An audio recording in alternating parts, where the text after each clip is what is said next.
time de especialistas de ponta. São as ações listadas nas bolsas, os fundos de investimentos, fundos imobiliários. Embarque nessa jornada com a gente você também. Saiba mais em bmcnews.com.br/class ou escaneie o QR Code que está aparecendo na sua tela.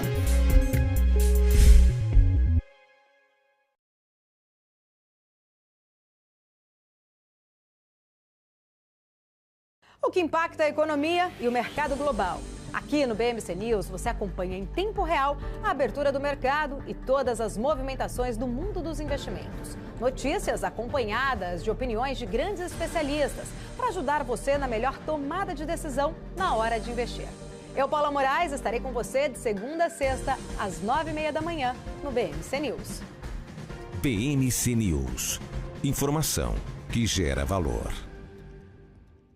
Você sabia que a Samsung tem uma subsidiária que é uma das maiores construtoras navais do mundo? É isso mesmo, por meio de uma subsidiária chamada Samsung Heavy Industries, a marca conhecida por fabricar aparelhos eletrônicos é uma das 3 grandes construtoras navais da Coreia do Sul e uma das maiores construtoras navais do mundo.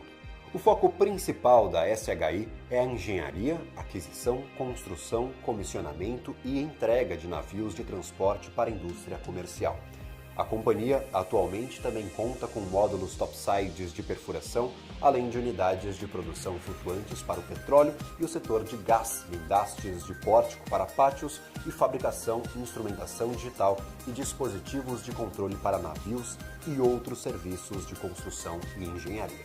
A SHI é especializada na construção de navios de alto valor agregado e para fins especiais, incluindo transportadores de GNL, navios offshore, navios de perfuração de petróleo, navios porta-containers e também ultragrandes e navios tanque árticos. E você, sabia dessa? Você sabia que a Venezuela é o país com o menor salário mínimo da América Latina? Que esse continente é marcado por altas inflações e economias conturbadas, isso nós já sabemos. Mas vamos ver quais são os 3 países com os menores salários mínimos da América Latina. Em primeiríssimo lugar, sem surpresas, aparece a Venezuela, país que passou de 4ª economia mais rica do mundo para quase 95% da sua população na pobreza. Atualmente, o salário mínimo por lá é de 7.000 bolívares venezuelanos. Esse valor equivale a cerca de $1,74 por mês. Em segundo lugar, eles, os nossos hermanos argentinos. O salário mínimo atual do país é de cerca de 87.987 pesos, cerca de $415 mensais. E para finalizar esse ranking, a República Dominicana aparece no 3º lugar, com 24.150 pesos dominicanos por mês, aproximadamente $437. BMC News. Informação que gera valor.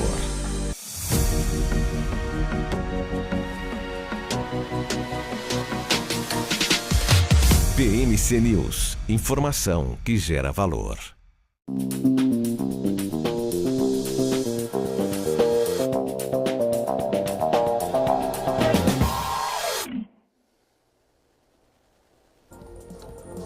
Olá, bom dia Brasil, bom dia Faria Lima. Está começando mais um pré-market aqui no canal da BMC.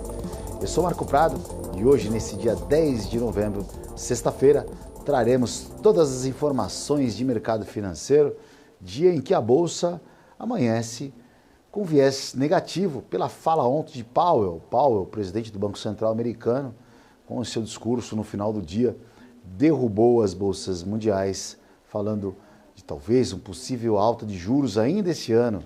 Isso foi um bode de geografia e as bolsas caíram e hoje repercute ainda esse possível aumento de juros lá fora.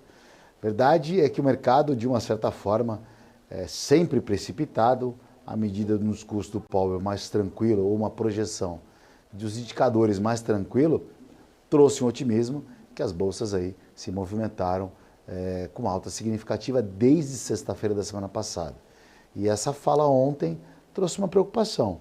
Mas em momento algum, o presidente do Banco Central americano disse que não cortaria os juros, que cortaria os juros esse ano ou que não subiria os juros esse ano. Realmente, o mercado fica tentando antecipar esses movimentos e aí gera essa volatilidade, né?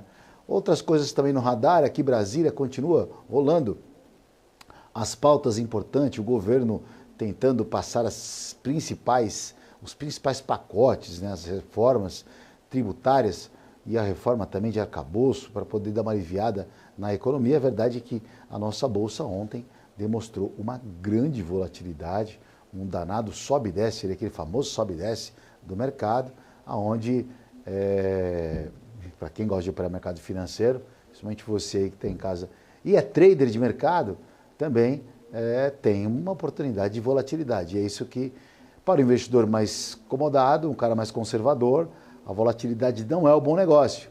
A turma gosta de calmaria. Bom, vamos começar o programa aqui, começando falando como estão as bolsas lá na Ásia, e daqui a pouco eu vou chamar o nosso convidado, que hoje, sexta-feira, quem está com a gente aqui é o André Moraes. Como eu disse, a Ásia fechou com viés negativo pela fala do presidente do Banco Central americano, o Powell. Kospi na Coreia fechou com 0,72% de queda. A gente tem Nikkei no Japão com uma queda de 0,16%, Hang Seng uma queda um pouquinho mais significativa, 1,87%, e Xangai uma queda de 0,47%. A gente começa a ter a percepção que sexta-feira, né, o mercado tradicionalmente tem aquele rally de realização ali de papéis que teoricamente estariam baratos ou descontados aí que durante a semana tinham ou fazem uma grande volatilidade. Então, geralmente, sexta-feira é o dia da realização de lucro, né? Lucro líquido, por exemplo, ontem da Petrobras ali, que teve uma queda ontem em seu balanço de 42%, e o que foi puxado aí pela baixa do petróleo, né? Como eu estou falando aí no Congresso, ainda mais continua pressionando o governo por emendas, né? E também fundão eleitoral. Tudo isso e muito mais a gente vai falar hoje, né? Tem balanços aí importantes ainda, resultados de balanço, safra de balanços no Brasil, traçando a economia. Então já vou chamar o nosso convidado do dia aqui, sexta-feira.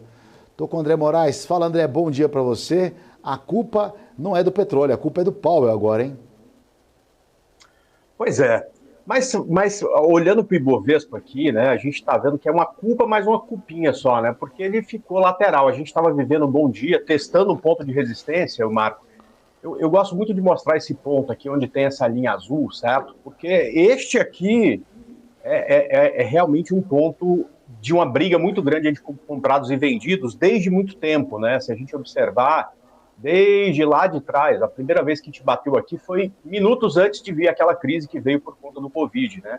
E em vários momentos, esse ponto foi o ponto de o mercado virar de direção, né? Bate aqui nessa região e volta, bate aqui nessa região e volta, bate aqui nessa região e volta.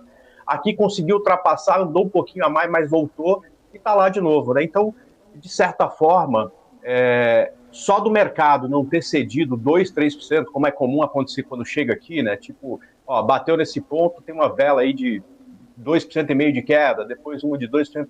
Só da gente ter ficado lateral, eu já enxergo isso, de certa forma, como positivo. Agora, estou mais preocupado até com o dia de hoje, né? Porque a gente tem... vamos lá, quem que comanda o Ibovespa, né? A gente tem a Vale, que é muito representativo para o Ibovespa, e aí a gente olha as mineradoras lá na Europa, estão caindo bem, né? Muito por conta aí de dados que saíram na China, do mercado acionário lá na Ásia ter caído bastante. Quer dizer, apesar da alta do minério essa noite, a Vale provavelmente vai sofrer na abertura, né? A Vale lá que está brigando com um ponto importante também, né?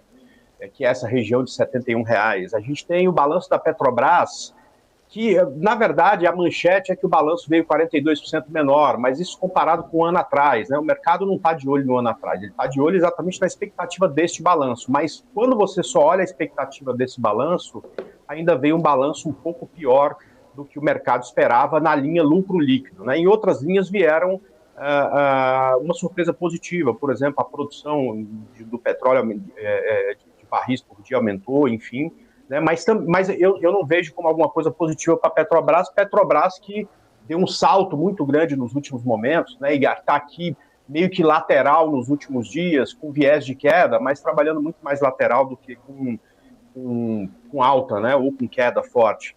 E outra coisa que me preocupa é o balanço de BBDC, que também saiu agora e é um balanço muito mais complexo de se analisar, de se olhar, né? Mas tudo que eu li fala de um balanço que veio um pouco abaixo do que se esperava, né? Então, se a gente juntar bancos, Petro e Vale, né, a gente provavelmente, como você falou, vai ter uma abertura um pouco mais complexa do que foi a abertura durante toda essa semana, que sempre foi uma abertura um pouco mais tranquila, né? Eu não acho que o mercado vai amanhecer caindo 2%, 3%, muito, assim, mas um 0,30% de queda eu acho que é interessante esperar para esse dia, né? Agora, o Marco, eu imagino que também vai ser um dia com muita surpresa positiva, porque a gente teve de ontem para hoje 40 balanços que saíram e vão ser precificados a partir de agora, a partir da abertura do mercado, né? Então vamos ver como é que isso vai ficar, mas eu também estou pensando igual a você.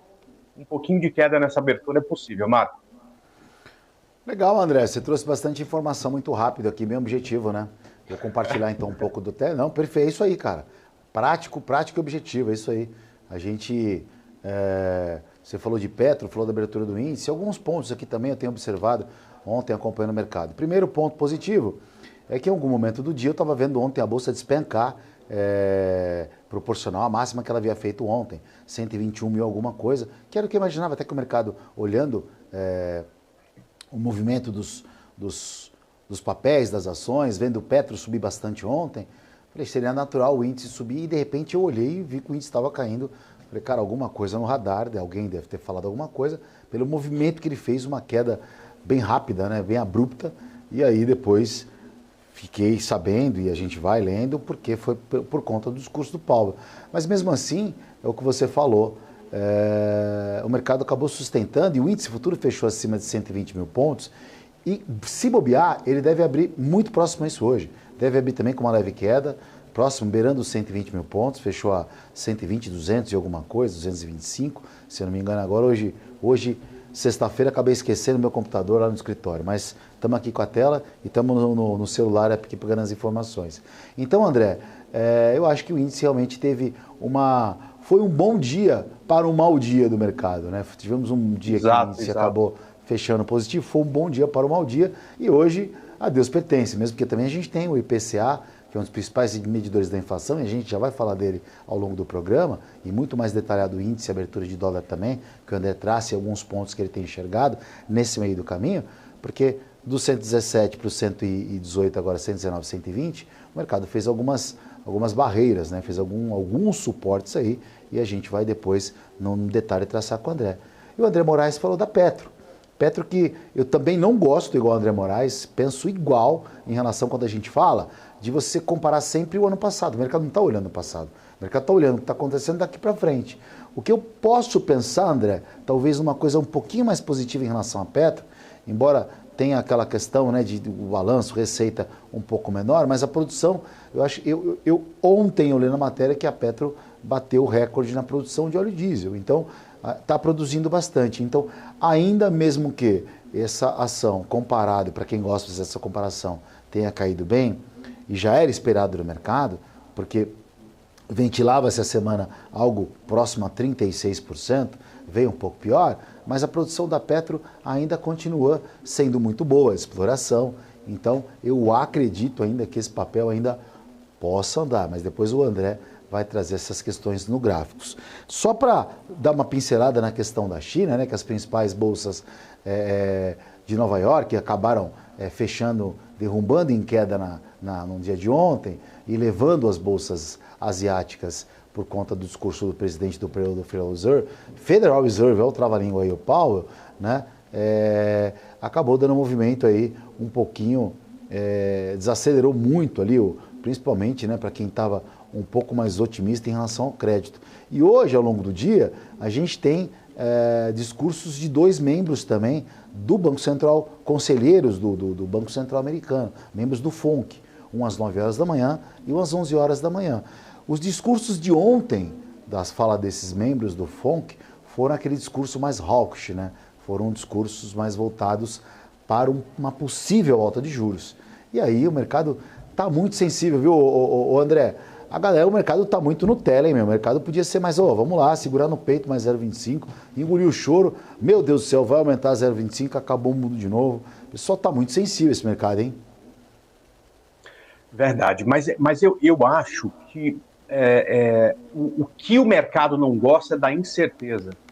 Porque o trader, né, o especulador, o investidor, ele conhecendo a regra, ele assume que a regra é aquela e a partir daí passa a fazer as suas projeções, toma as suas decisões e está tudo certo, né?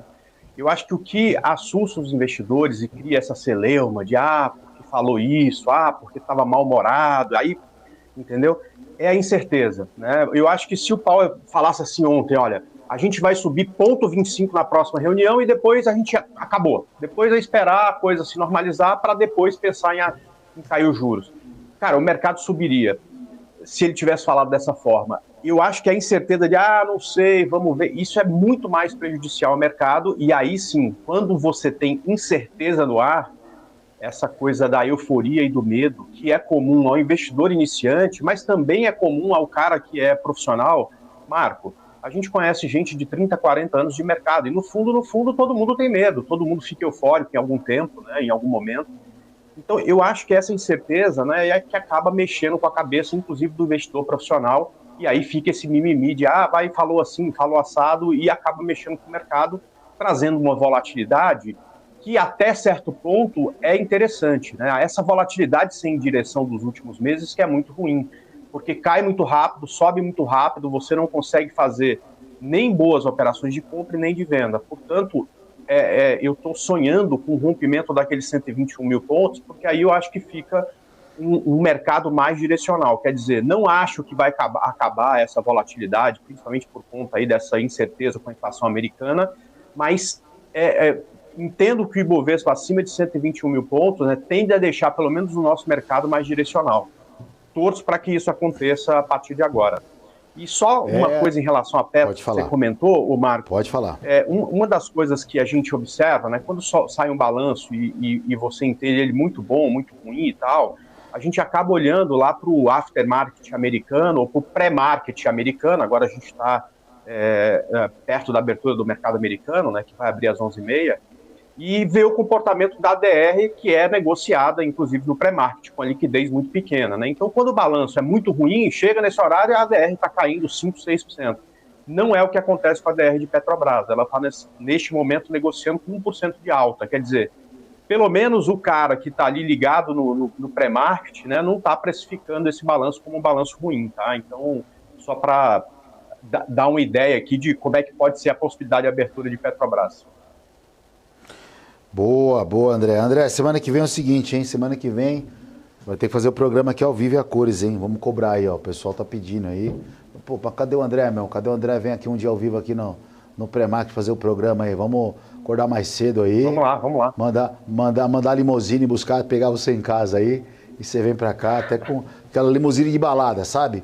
Mas, André, só para finalizar essa questão aí do que a gente está falando de juros, né, dos Estados Unidos, o Powell, no seu discurso, ele disse mais ou menos uma coisa de que, mais ou menos não, ele falou, olha, a gente está com risco, né, com o risco de ter sido enganado por dados bons de alguns meses ali, né? Então, vi alguns dados payroll que vieram positivos, a gente precisa dar certeza que esses dados vão se concretizar, mas é aquilo lá, cara, o cara tem que se basear no quê? Tem que se basear no que está saindo, né?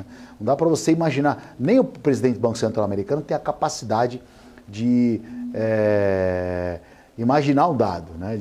O dado é uma coisa que o mercado determina. Aí em cima desse dado, desse indicador, aí sim ele faz a manobra de aumento de juros, corte de juros e faz o que quer. Mas não tem como. Um presidente do Banco Central falou, olha, os dados vieram bons. Então, na minha humilde opinião, e eu sou longe, eu não sirvo para enxugar a sola do sapato do Powell de competência, né? Infinitamente, anos-luz mais competente do que eu. Mas um presidente do Banco Central, ele vai ter que pegar os dados que saíram, olhar, compilar, falar, puta, legal, beleza, estamos aqui no caminho certo, então vamos prosseguir. E aí sim, falar, não, será que a gente foi enganado e traído? Porque problemas vão surgir vários, a gente não tem nem ideia. Uma hora é o banco, uma hora é imobiliária, uma hora é bolha de não sei o quê, bolha daquilo. Cara, a gente não vive, né? É emoção, montanha-russa o tempo todo, né? Então, por isso que as principais bolsas da Ásia fecharam em queda, como eu passei a cotação aqui, né? Essa fala do presidente do Banco Central americano e trazendo sistema, dizendo que pode subir um pouco mais as taxas de juros, e aí as perdas foram um pouco mais significativas. principalmente no setor de tecnologia lá da Bolsa da Ásia. O setor de tecnologia é um setor que a gente sempre fala que demanda de dinheiro, de investimento constante aí, né? Por quê? Porque tecnologia o cara tem que sempre estar injetando dinheiro e precisa do crédito. Para o crédito, os juros tem que estar barato, os juros caros fica difícil o crédito. Então, essas empresas de tecnologia acabaram sofrendo bastante, mas na semana lá vai acumulando uma queda de aproximadamente 2,5% após 4 sessões aí, né? A baixa na semana lá no setor do setor asiático, em meio a indicadores fracos também, né? De exportação e de inflação na China, que na verdade veio deflação ali em outubro. O minério de ferro, porém, né, ele estava oscilando. Até eu vi, até agora, ele estava com uma alta, e uma expectativa do Pequim era que acelerasse, né, alta com emissão de títulos lá da dívida, o que pode estimular a economia por lá. Então, a gente está vendo a China fazendo um movimento para estimular a dívida, estimula a economia, estimula a construção, teoricamente estimularia o minério de ferro. Por isso que a Vale está trabalhando num patamar de R$70. Eu estou sem a cotação, André. Que preço fechou a Vale ontem? Aí, já aproveitando que estou falando de Vale, queria que você falasse um pouco desse papel, que até então, ontem, era R$70 para cá, 70 para cá, não sai do 70, né? Então, assim, eu adoro esse setor, né? Ele é muito desafiador e, portanto, ganhar uma operação em Vale é muito mais legal do que ganhar uma operação de ativo que fica em tendência. Por quê? Por conta do desafio ser maior, né? Só que o que acontece?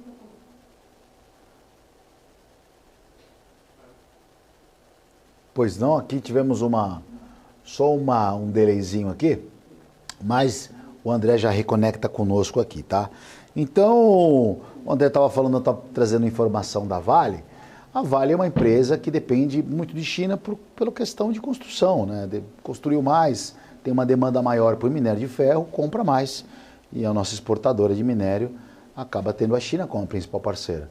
Então, por isso que quando a gente fala de uma perspectiva de crescimento chinês, a primeira ação que sobe no radar aqui no Brasil é Vale, né? E aí Vale, ela tem um peso importante na carteira do índice Bovespa e ela sobe também. Então, quando se eu está operando nesse mercado, o mercado é o seguinte, o mercado futuro, por que a gente tem mais ou menos uma noção de comportamento de índice, para onde que o índice vai? Porque a gente está olhando as principais empresas, né, que são exportadoras, que vendem para fora, como é que os setores que compram essas ações estão trabalhando. Se você tem uma perspectiva de uma ação que tem um peso importante na carteira do índice e ela não está comprando, qual é a chance do nosso índice subir? É menor, a chance de ele cair. Então essas operações intraday, para quem faz operações de day trade, acompanha essa estrutura de mercado. E é isso que você vai aprender, já anota aí no seu calendário, no dia 6 de dezembro, das 10 horas da manhã ao meio-dia, né, a gente vai te convidar, fora da programação, numa sala, aonde eu vou estar fazendo as operações, principalmente não, né? Só nesses mercados futuros, operando de forma simultânea em índice dólar. O cara que opera nos dois mercados ali, então a gente vai inserir as ordens, vai comprar, vai vender, vai mostrar porque está comprando, porque está vendendo, vai fazer essa questão de gestão de risco, né? De perfil de operador, então trazer um pouco mais no detalhe. E como a gente a gente está falando com uma série de pessoas, né? Uma multidão.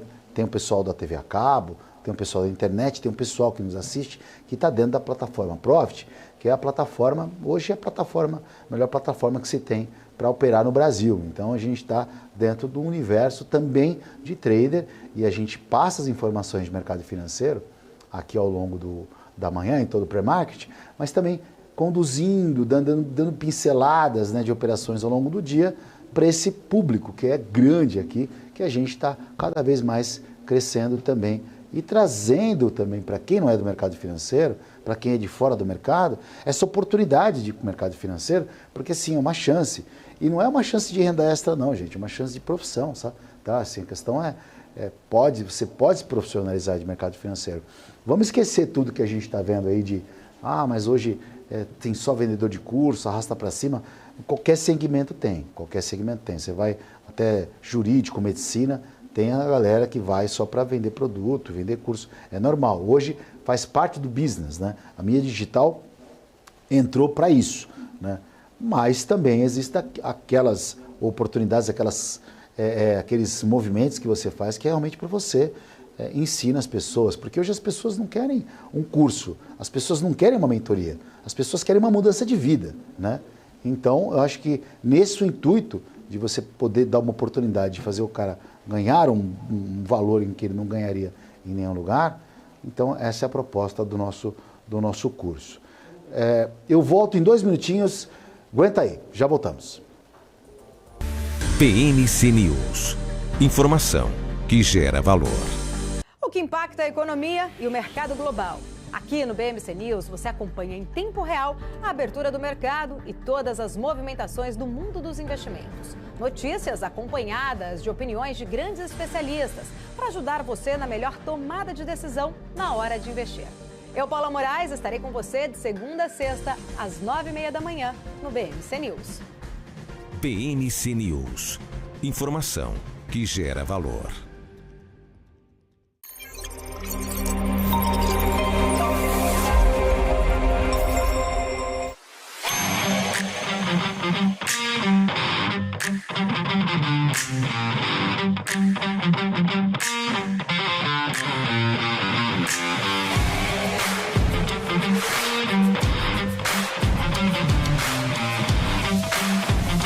Vortex.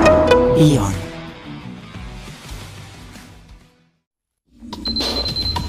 O que acontece no mercado financeiro, no Brasil e no mundo, está na BMC News.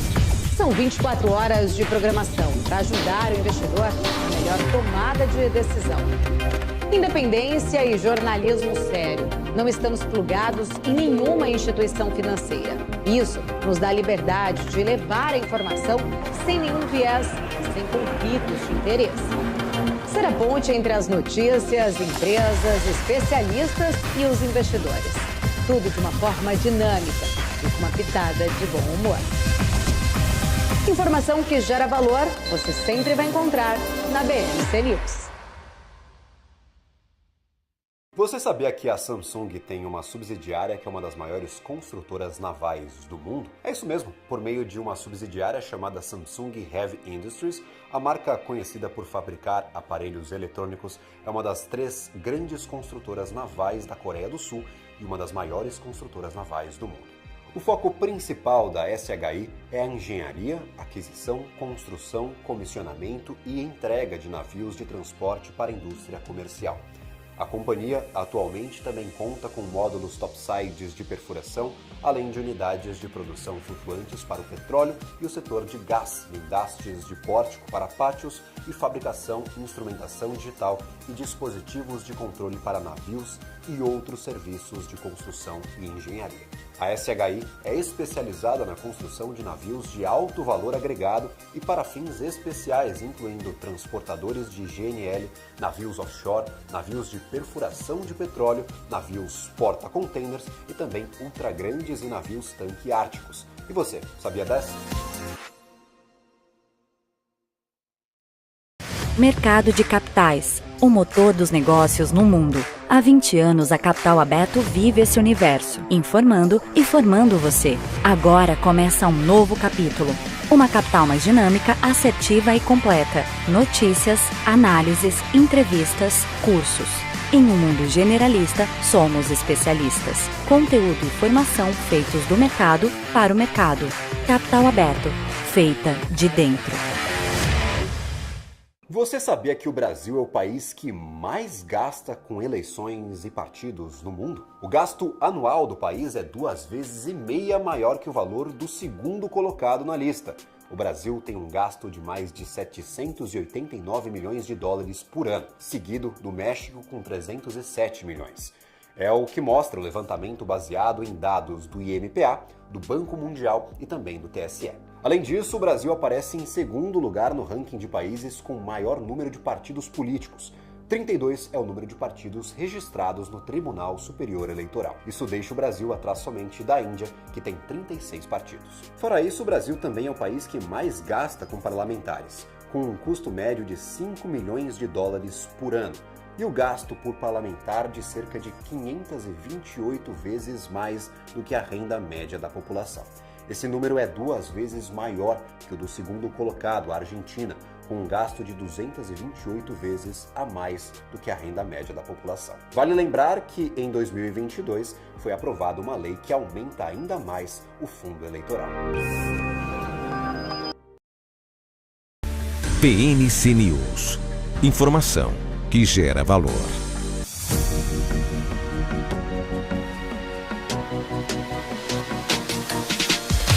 BMC News. Informação que gera valor. Olá, muito bom dia para você que sintonizou agora. Eu sou Marco Prado, apresentando o Pré-Market ao lado de André Moraes. Já coloca o André Moraes na tela aqui, que deu aquele pau, deu um bugzinho, mas já estamos de volta. André, você estava no raciocínio... Tomei um stop aqui, Marco. Te estoparam. Estopamos ao vivo, André Moraes. André, você está falando da Vale, né? Vamos lá, eu estou com ela aqui na tela, né? Ela está num ponto muitíssimo importante, né? E a gente acha esse setor desafiador. Aliás, há 2 semanas atrás, né, a gente falou para o pessoal aqui de Semin, né? Eram duas ações que naquele momento estava bonita, era Semin e JBS, as duas andaram bem, né? Então, o setor está muito bem, a gente está posicionado nesse ativo já bem perto da saída final nossa, que é R$6, né? Já cuidando de stop aqui para a operação da lucro, enfim, mas neste momento, cara, eu estou muito atento à Vale, né, que nos últimos 6 meses, né, sempre que bate nesse ponto, né, de R$70, R$71, ela perde força e cai, né, então ela vem aqui perto dos 61, volta lá para cima, enfim. Cara, eu acho que ela nunca esteve tão preparada para finalmente romper essa lateralização e entrar em tendência, principalmente por conta do preço do minério se mantendo muito bem, muito acima dos $100, né, que é um limite aí importante para essas mineradoras, né, então, cara, Vale para mim, se ganhar um pouco de força, tem total possibilidade de compra, né, o rompimento desse pivô, né, que é o topo aí da semana, né, R$72, um stop aqui em 69,05, né, então é uma que eu estou muito de olho, e entendo que talvez não seja para abertura, porque a abertura vai ser em queda de Vale, muito provavelmente que as mineradoras estão caindo em média 1% lá fora.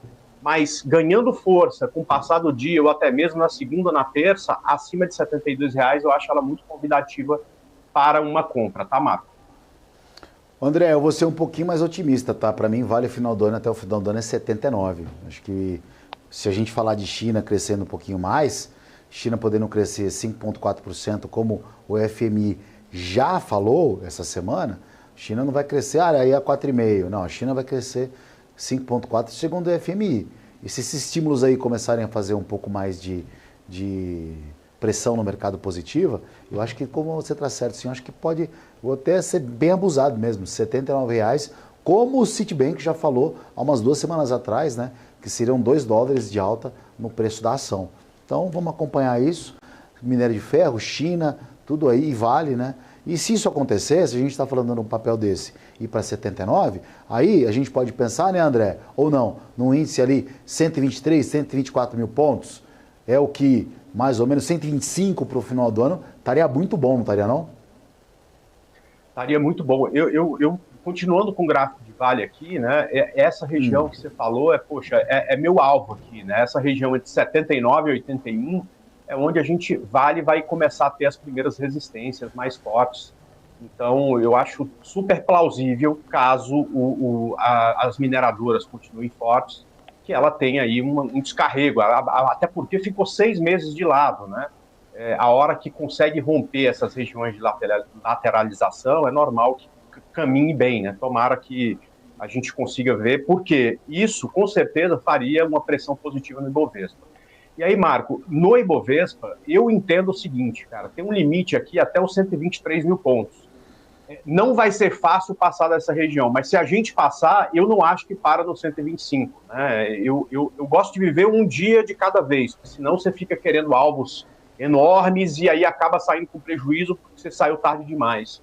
Mas, assim, desta vez, né, com este gráfico, se Ibov conseguir superar esses topos todos anteriores aqui até os 123 mil pontos, eu enxergo ele indo lá brigar, não sei se no final do ano ou para janeiro, enfim, e brigar lá com o topo histórico dele lá no 131. Tá? Vamos ver, tem timing para isso, dessa vez Vale pode ajudar, os bancos estão equilibrados, Petrobras está vivendo um bom momento, claro que tem o balanço aí para ser digerido pelo mercado, mas eu acho que tem mais chances dessa vez de romper esses 123 mil e, portanto, chegar nessa região de topo histórico, espero eu. Bom, os principais mercados europeus também em queda, né, expressiva um pouquinho mais aí, pela mensagem hawkish. A gente vive falando dovish, hawkish, né? Hawkish representando o falcão, voos mais altos, ou seja, juros mais altos, né? Do presidente do Federal Reserve, Jerome Powell, ontem, né? Ali deu uma atrapalhada no otimismo da Bolsa, ou, por exemplo, das bolsas asiáticas, que no começo da semana apresentaram. O mercado agora, por exemplo, as bolsas europeias operam em queda. A Itália cai 0,72, a gente tem DAX na Alemanha caindo 0. A Itália é 0,72, a Alemanha, DAX 0,82. Inglaterra cai 1,31%. Não estava vendo as bolsas lá da Europa caírem assim, com essa proporção mais de 1%. CAC na França fechando, né, com uma queda, por enquanto, trabalhando agora com uma queda de 1,16%. E os juros de 10 anos ali, aqueles juros que os Estados Unidos ficam se balizando, ele, por enquanto, ele subiu bem ontem, né? Ele subiu bem, ele acabou fechando aí com uma... trabalha agora com uma alta de 0,24, mas trabalhando a 4,64%, né? Então a gente tem ainda 2 dirigentes do Banco Central americano, um dirigente, Lori Logan, que vai falar às 9 horas da manhã, e depois um Rafael Bostic, né, que fala em Atlanta, além da senhora Christine Lagarde, presidente do Banco Central Europeu, que deve falar, né, sobre principalmente a atividade do setor de infraestrutura. Já que eu estou falando de agenda, a gente está trazendo essa agenda, vou dar mais um pouco mais detalhado o que vai sair ao longo do dia nessa programação, que nós temos a secretária do Tesouro americana, Janet Yellen, se encontrando com o vice-premier da China. Sabe Deus, né? Acho que já está acontecendo aí, ó. Era de madrugada, a agenda estava para 4 horas da manhã. Acordaram cedo o pessoal lá, ela deve estar na China, né? Não é possível que o cara ia tomar um café tão cedo assim com a Janet Yellen. Então, esse encontro deve já ter acontecido ou deve estar rolando aí, deve estar saindo faísca aí, porque são os 2 principais economias do mundo. Depois a gente tem o IPCA de outubro, né? O IPCA que é um dos principais medidores da inflação. E a perspectiva é que outubro vem uma inflação um pouquinho a mais, porém o ano deve vir ainda, a anual deve vir abaixo. Então o mês deve contribuir para uma inflação um pouco mais alta, mas ainda teremos o anual, uma deflação, está caindo a inflação, que fica dentro da meta de inflação, que é bom para o Banco Central, bom para o pacote de juros. Tem também a Lagarde, como eu falei ali, dizer, ela vai 9h30 que ela vai falar nesse discurso, os dirigentes do Federal Reserve também comentando isso, né? Então a agenda ainda é uma agenda, André, para ter muita cautela, né? Tem algumas coisas, por exemplo, tem sentimento do consumidor que vai sair ao meio-dia lá nos Estados Unidos. Então, assim, o mercado não está solto, não. E pelo contrário, né? Acho que o mercado, além de não estar solto, o mercado está de olho, principalmente no que a galera está falando, as principais peças aí que movimentam, né? Que dão a canetada para os juros lá fora. E aí, operar isso é horrível, né, cara? Porque o mercado não fica, a Deus dará, né? Exatamente, né? O mercado muda de direção várias vezes ao dia, né?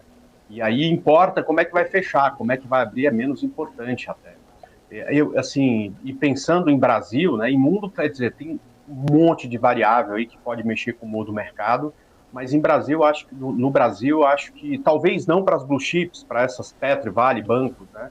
Mas esse dado que vai sair às 9 do IPCA pode mexer com varejo, pode mexer com empresas de construção civil, pode mexer com tudo que depende de taxa de juros, né? Ou seja, um IPCA vindo abaixo do que se espera, e o que se espera uma alta de 0,29%, né? Pode trazer força para esses setores e, claro, o IPCA vindo acima desse 0,29% pode trazer fraqueza para esses setores. Então, eu acho que o trade hoje mais claro está, inclusive, nesses setores que dependem do IPCA, porque aí é uma variável só. É claro que outras podem ajudar ou atrapalhar, mas a que vai definir direção, na minha opinião, para muitos setores na Bolsa hoje é exatamente esse dado que vai sair daqui a pouco, né? Daqui a 20 e poucos minutos, eu acho que já vai dar uma ideia aí do que tradar hoje para quem gosta do mercado de ações, Marco. Você acha hoje que o preço, o IPCA, ele pode fazer um preço... Assim, é uma pergunta difícil, né? difícil, não quero te colocar numa saia justa. Mas o quanto que pode fazer um preço hoje um IPCA, principalmente no nosso setor de consumo, que já está em frangalhos, né? A gente tem o varejo, por exemplo, caindo bastante. Tivemos Casas Bahia alcançando preços e patamares bem baixos, né? O valor da ação caindo ninguém imaginava que abaixo de 0,50 centavos. E a gente tem o IPCA saindo às 9 horas. Não deve ter muita surpresa, né? Mas você acha que o mercado deve ir a isso? Ou o mercado realmente está mais preocupado lá fora com fala dirigente do Fed, porque é lá que manda, que siga o líder, né? Eu acho que para esse setor específico do varejo, esse dado é mais importante do que qualquer outra coisa. E vou te dizer o seguinte, se esse dado vier acima do esperado, eu não sei se o impacto vai ser muito grande, tá? Mas se o IPCA vier abaixo do que se espera, eu acho que pode ser um bom dia para o setor. Haja visto que ontem à noite e hoje de manhã, algumas varejistas soltaram balanço, e até o ponto que eu vi, porque o balanço, né, ontem a gente teve 40 balanços, não dá para você estudar tudo isso, mesmo que você não durma, né? Um balanço de uma empresa, você leva alguns dias para entendê-lo por completo, você tem que assistir lá a conferência que é feita depois, enfim, esses números não são tão básicos e simples de serem lidos, mas até onde foi possível ler, vieram balanços acima do que era consenso de mercado, ou seja, o timing para esse setor é muito positivo para o setor dar mais uma esticada, como foi nos últimos dias. E se tiver um IPCA que ajude, né, eu acho que pode ser um bom dia para o setor. Então, eu acho que faria muito preço se esse IPCA viesse para baixo. Eu acho que a gente poderia ter um bom dia com o setor. E aí, é claro, a gente cria o viés, né, mas respeita o gráfico. Né? Se o gráfico me mostrar a mesma coisa, eu vou entrar com mais força nesse setor. Se o gráfico não mostrar isso, eu admito que eu estou errado e vou procurar outra coisa para operar.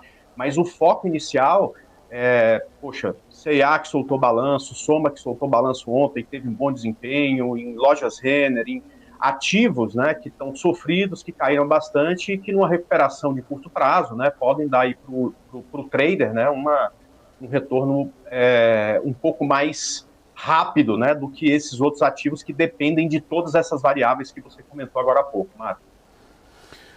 O índice que mede a inflação, por exemplo, na cidade de São Paulo, registrou uma elevação, aí, por exemplo, de 0,39% na primeira prévia do mês de novembro, né? Acelerando aí em relação, pelo menos ao mês passado, que registrou uma alta de 0,30%. Apenas dados aí de 7 componentes desse índice ganharam força nessa leitura. Então a gente teve aí setor como, por exemplo, de habitação em queda, né? A gente teve o setor de alimentos subindo, então o transporte caiu um pouquinho, a gente tem despesas pessoais também caindo, acho que a galera também está economizando extremo para o final do ano. A saúde, para variar, subiu, né? Saúde é uma coisa que nunca cai. Plano de saúde, cada real é o velocímetro, viu, André Moraes? Plano de saúde é o seguinte, é o velocímetro da vida. O cara ficando mais velho vai subindo o boleto, vai ficando mais velho subindo o boleto. Aí chega numa certa idade que nenhum plano de saúde aceita a idade do cara, viu? Aí vai depender do governo, mas é outra história. André, a gente está falando de balanço e eu queria, assim, fazer um contraponto contigo. Tem muito balanço que saiu nessa temporada e a gente sempre, né, vem como um parâmetro comparando o terceiro trimestre do ano passado, que é um comparativo que o mercado usa, né? Então, olha, vê um lucro líquido, por exemplo, você vê, né, empresas que reportaram um lucro mais expressivos, como a própria Lojas Renner que você falou. A Renner teve um lucro líquido, mas perante o trimestre passado, ela caiu. Se o cara vê uma empresa hoje com lucro líquido positivo e ao TRI do ano passado também um lucro acima, como é que o investidor vai avaliar? Para resumir assim, de forma bem leiga, o cara, se esse ano teve um lucro maior do que o ano passado, é bom para a empresa. Veio menor, é para a empresa. Essa é a conta que o leigo tem que fazer? Ou, para não ficar muito minucioso, perspectiva de receita, perspectiva de balanço, EBITDA, um leitor mais simples, um cara que liga a televisão, que está em casa, que está indo para o carro, como é que ele faz essa avaliação? Quando ele olha a notícia, ele vê o lucro da empresa, ele vê o resultado comparado ao trimestre passado, mas ele avalia se foi bom a comparação. A empresa é boa, se for ruim, a empresa, teoricamente, tem um viés negativo. É isso ou não? Não, Marco, não é exatamente isso, e é muito bom a gente tocar nesse assunto, porque se perde muito dinheiro fazendo esse tipo de comparação. Inclusive, isso foi uma coisa que aconteceu comigo no passado. Eu gostaria muito que eu tivesse assistindo um programa em 2008, por exemplo, e alguém tivesse perguntado isso para que alguém com um pouco mais de experiência pudesse explicar. Comigo aconteceu em 2008, eu me lembro muito bem do melhor balanço de todos os tempos até então de Vale, e aí no aftermarket eu comprei ações da Vale, no outro dia ela já amanheceu caindo 5% e terminou o dia pior ainda, né? E aí eu falei, cara, como é que pode uma empresa soltar um balanço tão bom quanto esse, crescendo em relação ao mesmo trimestre do ano passado, crescendo em relação a uma série de coisas e ainda assim o preço caindo. Isso fica muito claro quando a gente começa a olhar para o mercado e percebe que o mercado não trabalha olhando para trás, né? O mercado trabalha olhando para frente, né? E aí o que acontece? No começo do trimestre, o mercado olhando para frente, né, faz uma estimativa de como serão os números da empresa 3 meses depois. Ou seja, cria-se uma expectativa, né? Não interessa se vai ser 1 bi de prejuízo ou 5 bi de lucro. Durante 3 meses é precificado essa expectativa. E aí, quando sai o número, tá? Se ele vem abaixo da expectativa, no curto prazo, o ativo é penalizado. E se esse número vem acima da expectativa, no curto prazo, o ativo performa bem, né? Então, é este o número que a gente precisa olhar, tá? É isso que dá uma indicação melhor, né? Então, por exemplo, poxa vida, o balanço de BBAS foi... ela teve um lucro de 5 bilhões. Isso é bom ou ruim? Comparado com o trimestre anterior é bom, mas esquece isso, né? O que o mercado esperava? Bom, o mercado esperava 5,5, ou seja, a expectativa era melhor do que a da realidade. Então, o BBAS ontem caiu 4%, né? Então, é muito em relação a isso. Por isso que a gente vê aqueles ditados, né? A bolsa sobe no boato e cai no fato. Não é nada disso, é só o mercado olhando para frente e não para trás, né? Então, quando saem os números, o mercado precifica a expectativa anterior e já coloca preço para o futuro, né? E com isso a gente consegue se virar muito melhor. Agora, Marco, como eu só gosto de operar após o balanço, né? O que eu acho de determinada empresa, por exemplo, eu achei o balanço de C&A maravilhoso, né? Vou comprar? Não sei, o gráfico precisa me mostrar que o mercado também achou, porque eu achar não adianta nada, eu não tenho dinheiro para fazer preço no ativo, né? Quem tem é o mercado. Então, quando você tem quando você entende que aquela empresa tem um bom balanço e, além disso, o gráfico te mostra que o mercado entendeu a mesma coisa, fica mais fácil de você tomar essa decisão de compra, tá? Então, basicamente é isso. O mercado toma decisões olhando para frente e não para trás. Então, esquece como é que foi o terceiro trimestre do ano passado. Foca em qual era a expectativa do mercado para este balanço, né? Isso costuma ser bem mais assertivo, Marco. Captou aí, telespectador? Pegou? É isso aí.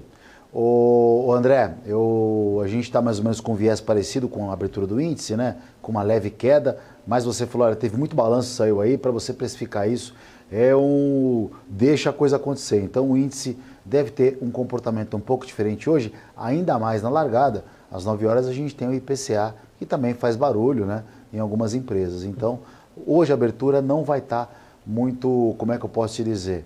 Muito comum, porque geralmente a gente tem um viés de abertura, mas hoje a abertura deve estar muito comum. Por falar em abertura, daqui a pouquinho, daqui exatos 14 minutos vai abrir o dólar, o dolinha, cara. O que você está imaginando para a abertura do dólar hoje? Dólar que teve um comportamento ontem à tarde com a fala do Powell. Powell estava falando, o dólar subindo, o dólar começou a disparar.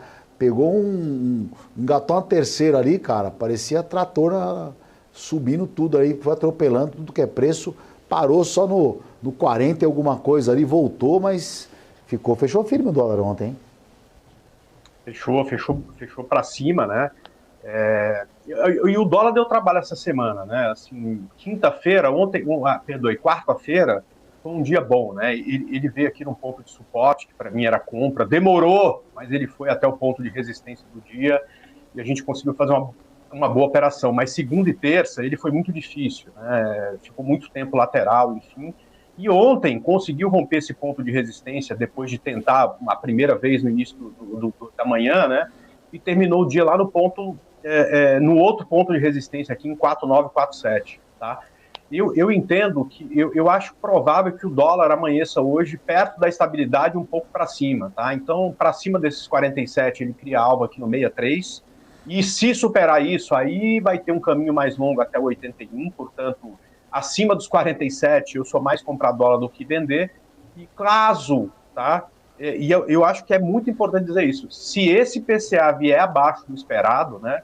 Se ao invés de 0,29 vier 0,25, 0,22, eu acho que tanto o dólar quanto a curva do DI vão sofrer, e aí a gente pode esperar uma queda no dólar até 4,924. Tá? Então, a abertura do dólar, na minha opinião, também complexa, até a gente saber esses dados do IPCA, mas a partir disso é muito bom ficar atento a esses 47. Para baixo, para cima disso, cria viés aí de uma alta forte, e para baixo disso, eu acho que num primeiro momento, tanto o dólar quanto os DIs podem perder força, principalmente se esse PCA vier muito abaixo do esperado, Marco.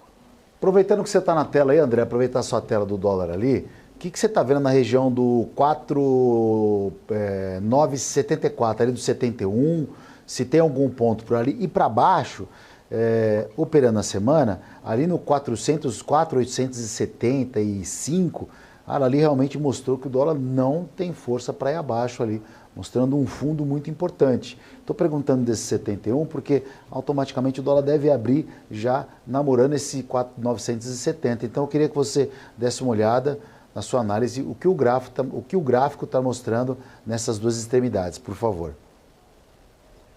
Vamos lá. Primeiro, essa parte aqui de baixo, né, que você falou que o mercado não conseguiu romper, né, é o fundo anterior do dólar, né, é um ponto de liquidez, né, então é onde você tem aí os vendedores realizando lucro e os compradores enxergando que esse é um ponto de suporte anterior, entrando na compra e, claro, fazendo uma pressão aqui para cima, tá? Para mim, um ponto muitíssimo importante, tá, é este gap não clássico que a gente tem aqui no dólar. Você falou de 4,970, né? Para cima, eu acho que deve abrir ali na região dos 70. Pois é, assim, 71. O meu ponto está em 4,9... pode falar? Fique à vontade. Não, é 71 a 74 ali, eu acho que é um preço ali importante. O meu ponto, o Marco, é 68,5, é a mesma coisa, né? Porque é uma região, né? Então, isso aí. Assim, tem um fechamento de um gap não clássico aqui nessa região, então é um ponto importante de resistência. Eu vou te dizer que, dependendo do IPCA, se ele vier em linha ou abaixo e o dólar abrir aqui, perdendo essa região, a gente pode ter aqui uma operação de venda do dólar, e acima dessa região eu continuo achando que ele cria força para subir. Tá? 4,981, R$5, tá? Então acho que este ponto aí é um divisor de águas. Eu não sei se ele vai abrir aqui em cima, mas se ele abrir, é um bom ponto aí para fazer a operação, tanto de compra quanto de venda. Eu acho que o que vai ser, se vai ser compra ou venda, vai depender muito desse PCA, que sai daqui a pouquinho, a gente vai assistir aqui. Bacana, muito bom, muito bom. André, outro fato importante de ontem, trazendo uma operação, a gente teve resultado de balanço essa semana como Itaú. O setor financeiro ontem estava muito volátil, e na parte da manhã, onde eu estava mais concentrado, na bolsa, onde eu estava operando, eu vi o setor financeiro caindo mais de 1%, os bancos caíram. Depois eu fui fazer algumas coisas, almocei, e quando eu bati o olho, o setor financeiro estava em alta de novo, já estava praticamente zerando a operação. Está muito volátil, né, o setor financeiro. Eu estou sem aqui a grade de cotações na tela, mas estou olhando aqui no meu celular para compartilhar com o telespectador. O que você está olhando? Você viu alguma diferença? O Banco do Brasil continua liderando a alta dos bancões ali. Pactual também dando uma segurada, mas Bradesco, Itaú, alguns outros bancos grandes também estão meio que tentando engatar um suspiro para um rally de final de ano, mas tá difícil, né? Bom, primeiro em relação ao BBAS, né, que é o banco desses grandões, o mais forte do ano, ele tinha rompido o topo histórico, né, no pregão de quarta-feira, só que tinha o balanço, que veio, na minha opinião, e acredito que na opinião da maioria dos investidores, um pouco pior do que o mercado esperava. Então, ontem, né, o desarranjo com os bancos veio principalmente por conta de BBAS, que caiu 4%. Tá? Mas não é nada que mude a direção de longo prazo. É uma correção natural. Preço afasta das médias, volta na média como correção. Então, por enquanto, tá? Ótimo que o Banco do Brasil voltou na média para que, se fizer um pivô nessa região, dê oportunidade de compra para a gente. Então, BBAS ontem, por conta da precificação do balanço, perdeu força, teve um dia aí um pouco complexo.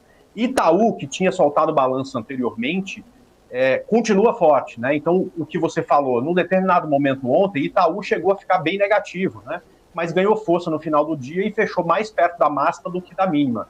E está caminhando para a sua máxima histórica, que está aqui nessa região de 29,76. Eu não consegui fazer operação nesse papel, tá? Eu achava o papel muito complexo e quando andou o stop era muito grande, tá? Eu preferi ficar de olho em SAMI 11, tá? Que foi a primeira a soltar balanço, né? E quando passou para cima dessas médias, para mim deu um sinal de compra mais claro. A gente entrou em compra desse papel a 28,39. O ativo ontem sofreu o dia inteiro, na última hora também ganhou força, tá? Bom, vamos lá. O que me preocupa para os bancos hoje? Saiu o balanço de BBDC, que era muito aguardado, porque tem soltado balanços terríveis, né? Se a gente observar, ó, este gap de baixo aqui, Marco, é um balanço de BBDC, tá? É um dia aí que BBDC terminou com queda superior a 10%, 17,38%. Este dia aqui é o balanço anterior de BBDC, queda de 6,65%. E aí ontem à noite saiu o balanço de BBDC. Enfim, não importa só o que eu acho, porque eu não faço preço no mercado, né? Importa o que o mercado acha. Mas eu achei o balanço de BBDC, mais uma vez, pior do que o mercado esperava, tá?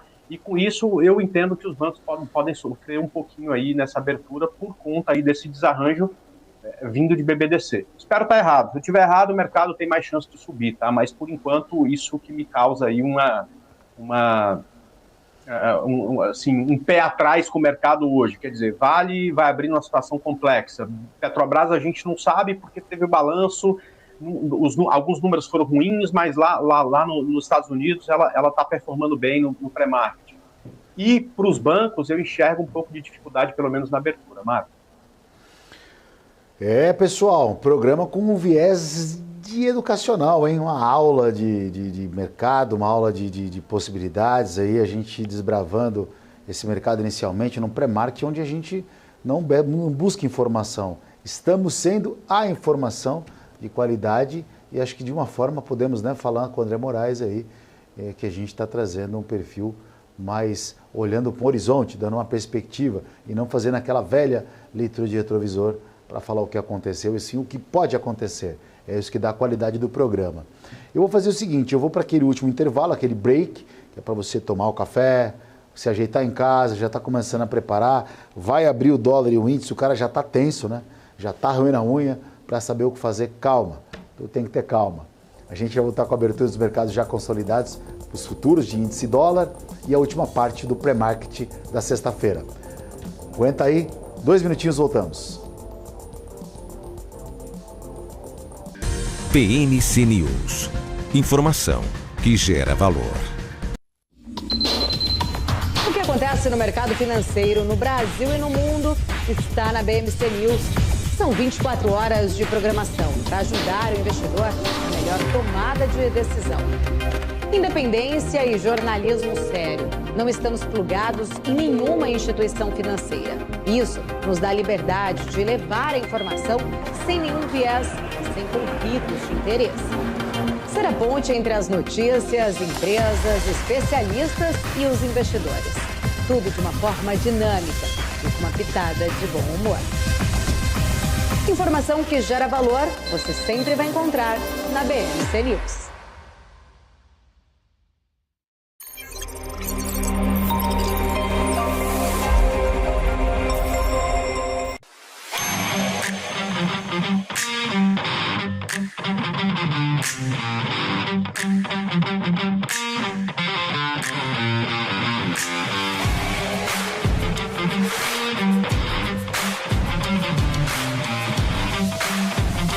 Vortex. Beyond. Você Você sabia que a Venezuela é o país com o menor salário mínimo da América Latina? Que esse continente é marcado por altas inflações e economias conturbadas, isso nós já sabemos.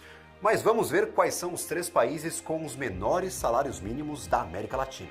Em primeiríssimo lugar, sem surpresas, aparece a Venezuela, país que passou de 4ª economia mais rica do mundo para quase 95% da sua população na pobreza. Atualmente, o salário mínimo por lá é de 7.000 bolívares venezuelanos. Esse valor equivale a cerca de $1,74 por mês. Em segundo lugar, eles, os nossos irmãos argentinos. O salário mínimo atual do país é de cerca de 87.987 pesos, cerca de $415 mensais. E para finalizar esse ranking, a República Dominicana aparece no 3º lugar, com 24.150 pesos dominicanos por mês, aproximadamente $437. A minha vida foi e é marcada por grandes histórias, sonhos, objetivos, conquistas. Me chamam de narrador de emoções. Mas, na verdade, eu narro escolhas que mudaram vidas, inclusive a minha. Por isso, eu escolhi a EQI Investimentos, o parceiro que me orienta na hora de investir e que me dá autonomia para conquistar meus objetivos. EQI Investimentos. Invista em suas escolhas. Conheça a Brasil Paralelo, o único streaming que oferece uma experiência completa, que começa antes de cada filme com a sinopse em vídeo e continua depois que os filmes acabam com as análises e podcasts sobre o que acabou de assistir. Somos o grupo de comunicação que produziu Brasil, a Última Cruzada, a série de história que mudou a forma do brasileiro olhar para o seu passado. Junte-se às mais de 600.000 famílias que assinam a BP.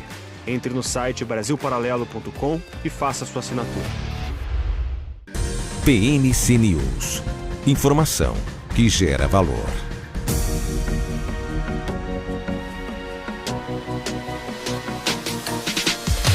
PNC News. Informação que gera valor. Bom dia para você que sintonizou agora no Pré-Market. Marco Prado aqui apresentando o melhor programa de mercado financeiro aqui para você já saber e ir se acostumando, não, né? Se preparando para o operacional de mercado. Falta um minutinho para abrir os mercados futuros e sair o IPCA e a gente está transmitindo isso ao vivo e a cores para você. A gente já abordou temas importantes aí do que aconteceu, né?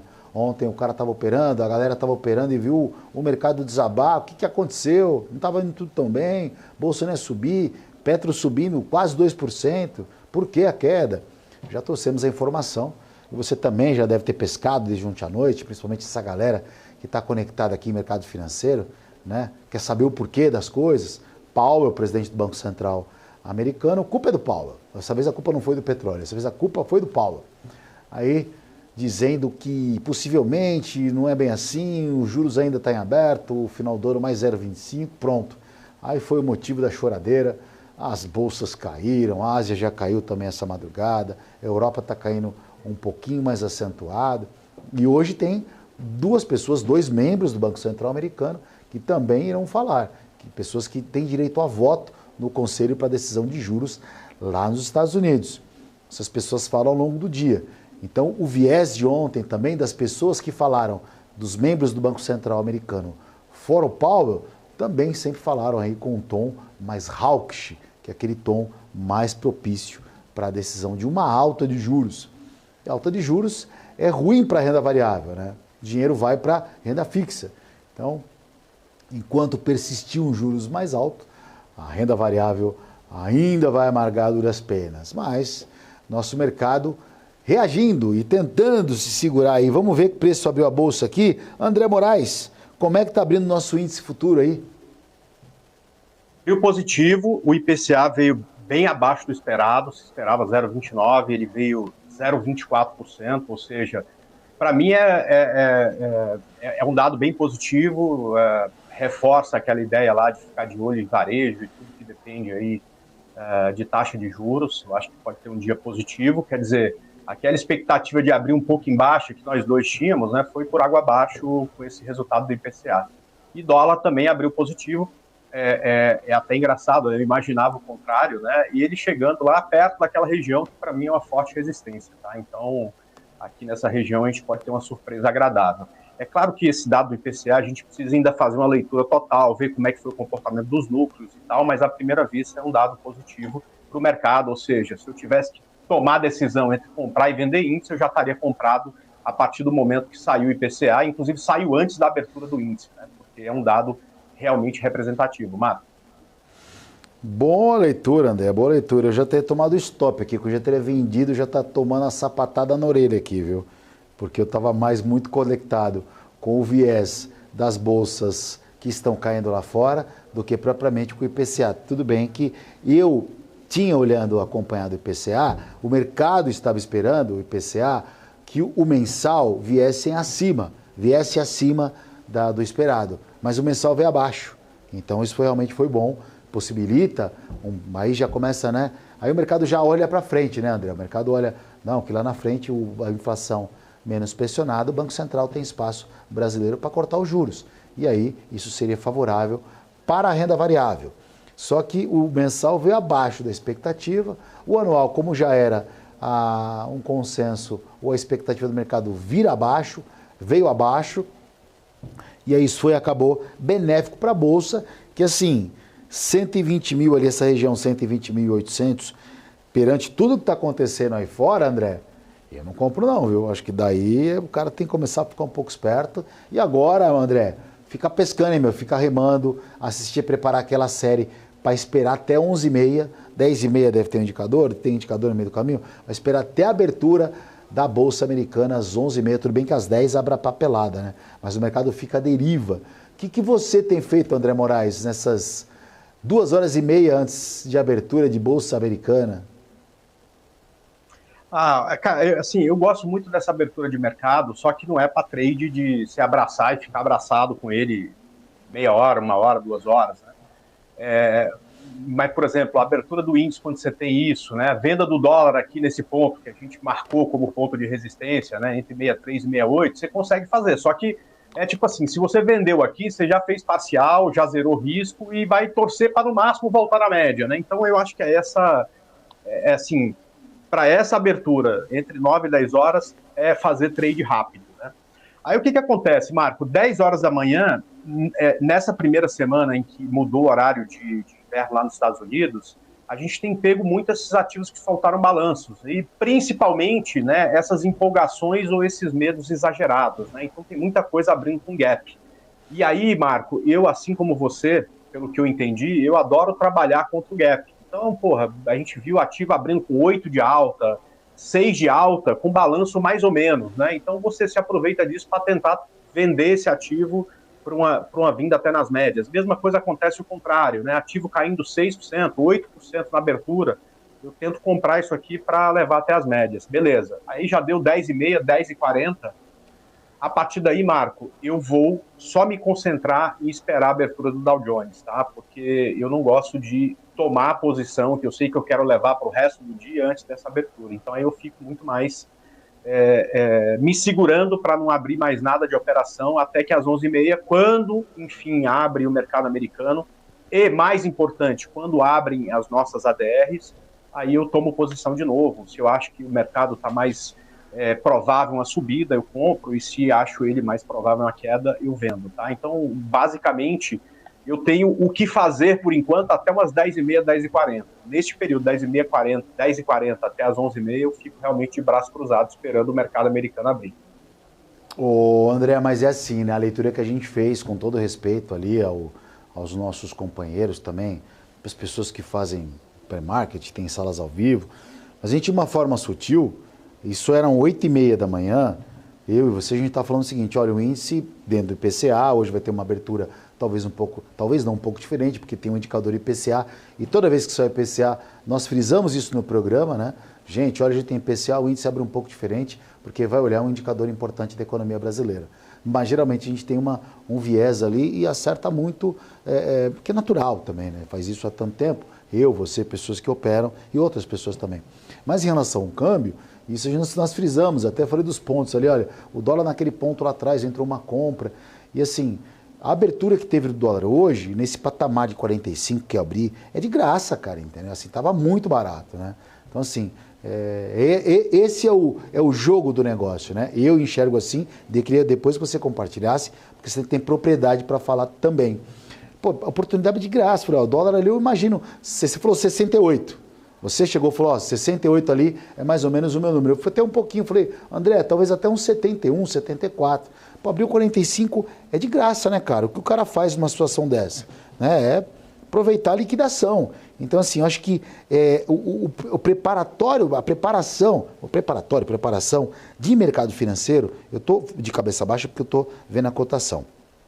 Para quem opera no mercado intraday, André, ou até mesmo para um cara que opera um swing trade, mas principalmente o operador, o cara que é trader aí, que você tem uma legião de traders seguindo você, é aproveitar essas oportunidades e a estratégia, a entrada do mercado, o preço de entrada, ele está antes da abertura, muito antes de tudo isso, né? O cara já sabe o preço que vai comprar, o preço que vai vender, como por exemplo o André Moraes falou, olha, para mim, fiz uma compra de Vale aqui, 72 é a largada aqui, se eu ficar muito feliz com o dependendo do movimento, vai lá para o 79, e a gente está traçando os preços disso, sem dar call, obviamente, né? Essa não é a intenção é fazer o cara entender. Então o dólar agora, né, a gente na abertura, como nós falamos, olha, o André falou 68, falei 71, abriu 45 de graça, mas ele foi do 45 para 65 numa velocidade muito rápida. Então assim, André, queria que você continuasse com esse discurso, né, porque para as pessoas entenderem, dá uma preparada melhor, porque você é um grafista e, de novo, né,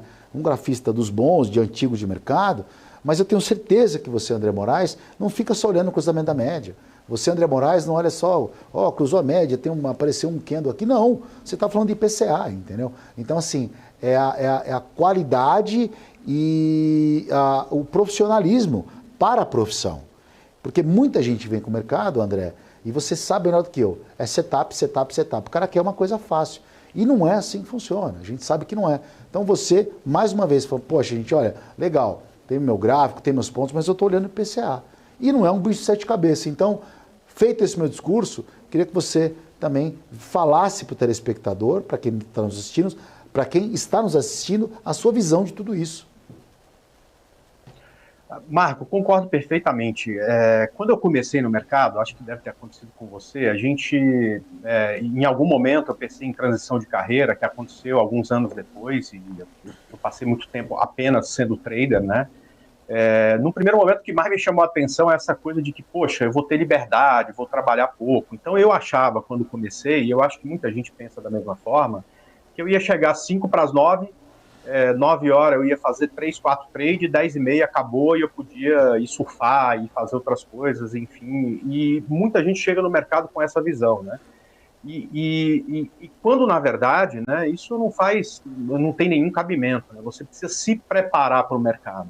A parte boa, que você falou, alguém vai falar, então tem que trabalhar muito. Sim, mas, cara, eu nunca vi um trader vencedor triste, tá? Eu já vi médico que ganha dinheiro, mas não é feliz com a profissão, engenheiro, todo. Cara, o trader, ele ama o que ele faz, né? Quando alguém me fala, André, e você vai se aposentar? Eu falei, vou. O dia que eu não te der conta mais de analisar gráfico. Enquanto não tiver isso, eu vou querer fazer isso que eu faço todos os dias. Ou seja, é importante que todos os dias, às 9 da manhã, eu saiba exatamente qual é o jogo que eu vou jogar. Né? Eu não preciso ganhar todos os jogos, eu não ganho, eu tomo stop, eu estou errado, eu admito que errei também com facilidade, não tem problema. Mas eu preciso saber exatamente quais são os pontos, quais são as jogadas, qual é o mercado, o que aconteceu, e isso demanda bastante dedicação, né? Então, o meu dia não começa às 9 da manhã, o meu dia começa às 7 e pouco da manhã, que é quando eu acordo e já começo a olhar os primeiros dados. E aí você vai, é claro, né, entendendo que pode ser drive para alta, para baixa, né, e botando ponto e escolhendo os pontos mais importantes para você estar exposto ao mercado.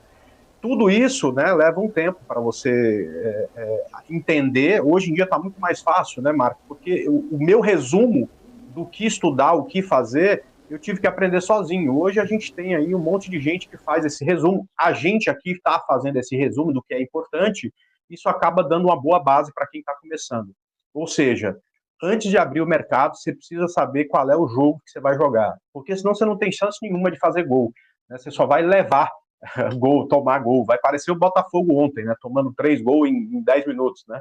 Mas, enfim, para fazer gol, para você sair, para sair vitorioso no longo prazo, você precisa saber que jogo você vai jogar, tá? Então, portanto, você precisa estudar, precisa ter muita dedicação e muita atenção ao mercado, Marco. Mas talvez o diferencial aí é que a gente fez não o que a gente gostava na época, a gente fez o que era preciso, né? E para trabalhar, e o mercado financeiro foi essa oportunidade que a gente teve. Mas a gente não fazia porque gostava, a gente fazia porque precisava. E ao longo do processo viu que isso era uma oportunidade. E de uma certa forma, é uma baita oportunidade, porque o mercado financeiro, eu não sei se o André, se você tem mais viés para ações, porque você é um cara técnico, mas tem propriedade para o mercado futuro. Eu particularmente vi nos mercados futuros a alavancagem ao meu favor. Para mim a alavancagem é maravilhoso. Então, a gente queria, sempre foi assim, né? Colocar pouco recurso para alavancar o máximo possível. Só que você chegar num discurso desse hoje e falar no mercado financeiro, cara, você está louco, você vai levar um monte de gente para o buraco. Concordo porque o mercado mudou muito, né? De uns tempos para cá. Mas a alavancagem sim de mercado financeiro, principalmente os mercados futuros, é onde proporciona para a pessoa que não tem recurso tentar explorar o máximo possível para ter um bom recurso. Né? E você imagina, André, você lembra as taxas que eram na nossa época? Os valores que a gente pagava para operar em vista de hoje? Era um absurdo. Né? Para fechar uma conta, para sentar numa sala, você sabe disso. A gente, para sentar numa sala, a internet em casa, você não tinha internet cabeada, não tinha Wi-Fi, não tinha nada. O máximo você tinha um G lá e, pelo amor de Deus, para não cair na conexão. Então, por isso a gente buscava escritórios, lugares que tinham toda essa estrutura para você poder operar. E para você sentar num lugar desse, era uma coisa que a conta não fechava. Né? Então, é importante ver o quanto o mercado acabou facilitando a entrada de novos adeptos para tudo, gestão de risco, informação, estrutura, latência de internet, e parece que a galera desaprendeu, né? Como é que explica isso, André?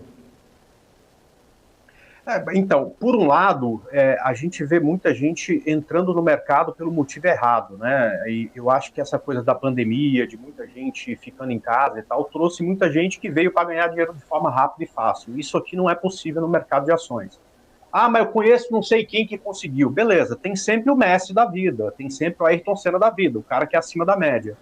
Mas a grande maioria aqui, para aprender isso aqui de verdade, vai ter que ralar um tempo, vai ter que passar por um processo de aprendizado, né? E quando o cara não tem paciência e principalmente chega com muito capital e tem muito apetite ao risco, esse cara geralmente perde dinheiro. Mas em contrapartida, o Marco, o que eu tenho percebido, e eu tenho contato com muitos investidores, né? Eu já falei do meu podcast, essa semana a gente gravou o podcast de número 200, né? Ou seja, eu conversei só brincando com os 300 investidores, porque muitos desses podcasts são com dois convidados. Qual é o nome do podcast mesmo, André? Gamecast, tá? Gamecast, 200 episódios, hein? Em todas as redes, 200 episódios, 200 mil pessoas no Instagram. Poxa, é uma coisa absurda lá o que a gente... Quer dizer, eu só sou parte, né? Eu sou só um dos hosts lá, mas é uma estrutura muito legal que a gente tem. E esse episódio foi ao ar na quinta-feira, né? Ou seja, o que eu tenho conversado foi o Giba, é analista técnico, está no mercado desde 1989. É aquelas conversas assim que a gente morre de dar risada antes, porque a gente lembra de história da época do pregão, um monte de coisa. Durante, porque é sempre uma diversão, fala de forma fácil, e depois, né? Porque a gente está sempre falando sobre o mercado, então é sempre bom, né? E o que eu consigo ver? É que o cara que chegou em 2018, 2019, ou até mesmo a partir de 2020, mas veio com um viés certo, quer dizer, eu preciso estudar, eu preciso me dedicar, eu preciso aprender, eu preciso controlar minha mente, porque o grande problema do trader é o dia de fúria, é um dia que perde muito. O cara que veio pensando primeiro em aprender para depois ganhar dinheiro, esse cara está tendo sucesso. E por quê? Porque hoje o mercado é muito mais simples do que era na nossa época. Você falou de corretagem. Cara, quando você comprava uma ação, você pagava 0,5% na entrada, 0,5% na saída e mais R$ 25,21, que era, porque você operou no dia, você pagava 25,21 de corretagem. Cara, isso não existe mais em muitas corretoras, né? Enfim, basicamente a coisa está mais simples hoje, Marco. André, eu quero agradecer demais a sua participação aí, foram mais de 1 hora aí para a galera informando aí, participando. Bom pregão para você, bons dados aí, uma boa sexta-feira, bom final de semana. E ó, sexta-feira que vem você está com a gente de novo aqui e mais uma vez reforço o convite de vir ao vivo aqui, que vai ser um prazer ter você aqui com a gente, tá bom? Ótimo, muito obrigado. Marco, pode pedir para alguém entrar em contato comigo e combinar, que vai ser um prazer. E aí, dar um abraço a vocês todos aí. Então, sexta-feira que vem eu já me... Tá? E, bons trades para todos aí. Um grande abraço e até semana que vem, se Deus quiser. André Moraes, um dos melhores analistas que se tem aí de mercado financeiro, ao vivo toda sexta-feira com a gente. Já aproveitando a sequência, de convidado, tem aqui também, eu vou trazer a participação do Fábio Bortoli, é isso aí, perdão. Bortoli. Ele é CFO da Infracommerce. Ô, Fábio, é isso aí, acertei no sobrenome, né, Fábio? É que eu tô sem óculos aqui, rapaz. A letra desse tamanho, obrigado, bom dia pela sua participação, viu? Bom dia, Marco. Bom dia a todos. É Bortolotti. Bortolotti, meu Deus do céu, a letra aqui, ó. Sem óculos Ô, Fábio Bortolotti, CFO ele é como eu disse para vocês, ele é CFO da Infracommerce. E, poxa, nada mais aí, uma empresa que está no hype aí da questão de tecnologia, né? Do e-commerce hoje no Brasil e no mundo, né? Que mudou o padrão e mudou muito essa coisa. A pergunta começando aí, como é que foi, né? Esse terceiro trimestre aí de 23 aí para a Infracommerce? A gente está muito feliz com esse trimestre. A gente está apresentando um crescimento de receita de 35%, né? E mais importante, entregando nossos compromissos de ganho de rentabilidade, né? Então, o nosso EBITDA cresce 164%. Né? Inclusive, a gente tinha um guidance desde o começo do ano, que a gente já superou 3 meses antes, né? Então, a gente está bem feliz com o resultado. Mas para a gente esperava, né? Porque o resultado ele é consistente com o que a gente tem prometido, né? Então, quem acompanha a Infracommerce desde o IPO sabe que a gente foi bem transparente no nosso passo a passo aqui da empresa. Então, 2021 é o ano que a gente fez os M&As de consolidação do mercado, expansão internacional. 2022 foi o ano de integrar tudo, investir nas integrações, né? E essa fase passou, então já era esperado que 2023 fosse o ano do ganho das sinergias, né? O payback de todos esses investimentos, inclusive a redução dos investimentos que já foram realizados, com o foco total na geração de caixa operacional da companhia. Então a gente está, na verdade, entregando exatamente o que a gente tinha se proposto, né? Então a gente fica bem feliz de realmente estar tendo esse resultado, né? E agora o foco total nosso aqui, agora esse mês, esse trimestre é o mais forte do e-commerce, né? Então tem o Black Friday chegando, então a gente comemora aqui o terceiro tri, mas já de olho no quarto tri, que é o mais importante para a companhia pela sazonalidade. Mandar meu currículo aí, viu? Vou mandar o meu currículo para você. Ô, Fábio, como é que está essa perspectiva de juros aí? Há uma velha máxima de que empresas mais voltadas para a tecnologia, né, que dependem desse tipo de sistema, nos juros mais altos elas penam um pouquinho. Bom, pelo que você está me passando, não foi o caso de vocês, né? Parece que dentro da programação, uma perspectiva de um juros alto, navegaram por um mar turbulento com maestria, e agora que a gente está com perspectiva de queda de juros aqui no Brasil, pode ser que tenham aí uma projeção melhor. É essa a cabeça da empresa para esse final de 23 e o que pensam para 24? Os juros, ele afeta de diversas formas, né? A gente tem a questão de despesa financeira, que é um impacto grande, que é a parte do próprio valuation da companhia, que ele é impactado pelo juros, né, e pela taxa de desconto, né? Então, qualquer queda nos juros é bem-vinda porque você tem esse duplo ganho, além do próprio consumo, né? Então, a gente tem navegado bem, né? A gente, apesar do mercado de e-commerce ter retraído, né, nesse trimestre de 7%, a gente conseguiu ter esse crescimento expressivo, porque a gente trabalha muito com o mercado de direct to consumer, né? Então são marcas que estão entrando nesse canal direto do e-commerce, né? Então, apesar do varejo sofrer como um todo, a gente navega em um nicho de mercado que, por exemplo, tem marcas nossas que é o primeiro ou o segundo Black Friday, né, desse canal direto delas. Então, elas têm projeções de crescimento grande, substituindo outros canais mais tradicionais, né? Então, a gente consegue navegar bem forte mesmo num cenário de juros e varejo desafiador. Perfeito, entendi. Um novo modelo, né, de negócio. Hoje você enxerga empresas, digamos assim, não para falar de concorrente, que é até deselegante, mas eu acho que é o contrário disso. Vocês acabaram atingindo ou, de certa forma, tendo grandes empresas mais consolidadas como concorrente, como principalmente o varejo, né, que entrou nesse sistema também de e-commerce e talvez algumas tenham entrado sem um know-how para isso. Então, como você se diferencia hoje, ou você está muito associado a essas empresas de varejo, porque são as empresas que mais sofreram esse segmento, que praticamente acho que o que mais sofreu em 23 aí, por uma série de coisas, principalmente pelo crédito de confiança.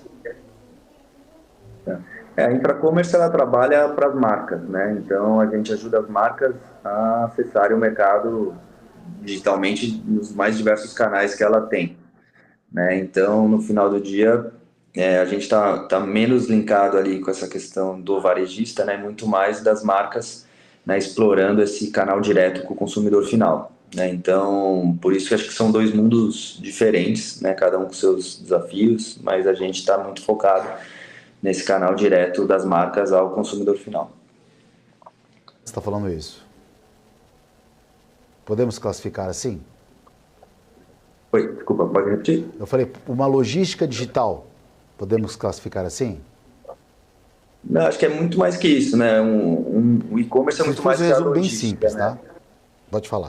A gente, na verdade, a gente constrói todo o canal digital, né, do cliente, ajuda ele a tocar esse canal, ajuda todos os meios de pagamento, ajuda toda a parte de informação de dados, né, de gestão do pedido, gestão do relacionamento com os clientes, né, então, marketing digital. Então, assim, a gente acaba atuando em todo o espectro ali do e-commerce, que no final culmina com a logística, a entrega final, que é onde o consumidor sente, mas a experiência e todo o serviço que a gente faz é desde o começo, desde da concepção do site, dos canais, das integrações, até o momento da venda e do pós-venda também, que é outro ponto importantíssimo aí do e-commerce. A gestão é tudo, né, Fabio? A gestão hoje em dia acho que está em qualquer...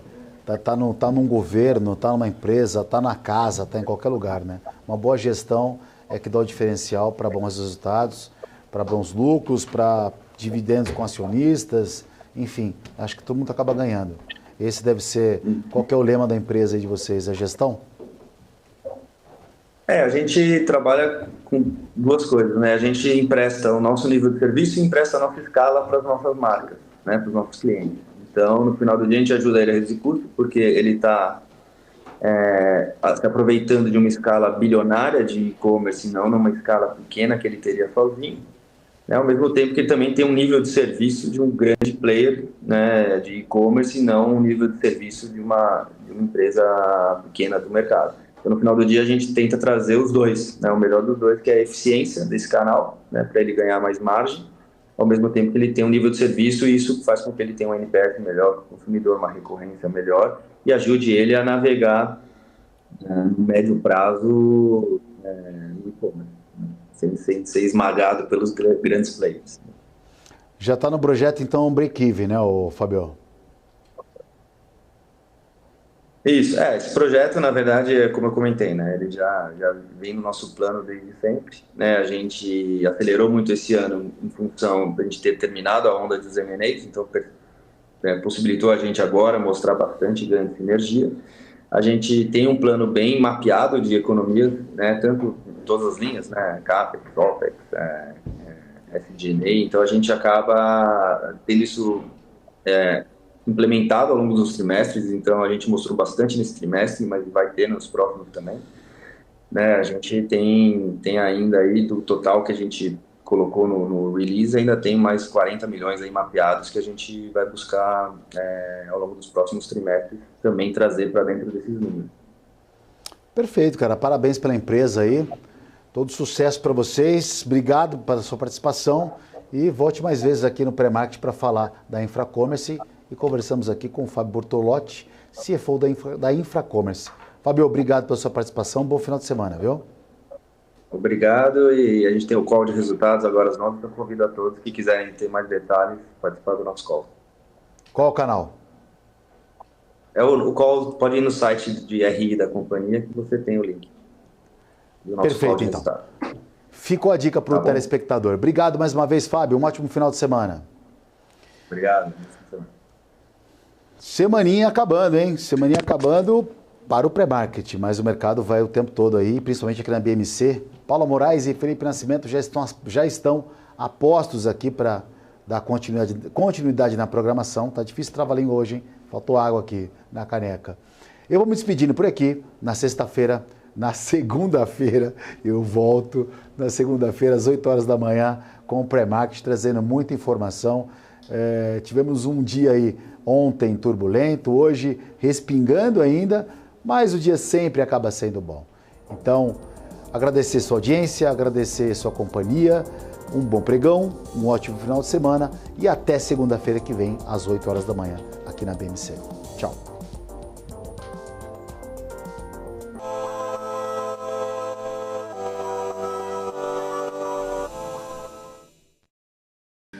BMC News. Informação que gera valor. No BMC Stock trazemos as principais atualizações do mercado nacional e internacional, sempre destacando o desempenho de cada um dos setores. Eu sou Gabriel Monteiro e junto dos nossos convidados vamos trazer informação em primeira mão, com gráficos, estudos e tudo o que você precisa para começar a sua tarde bem informado.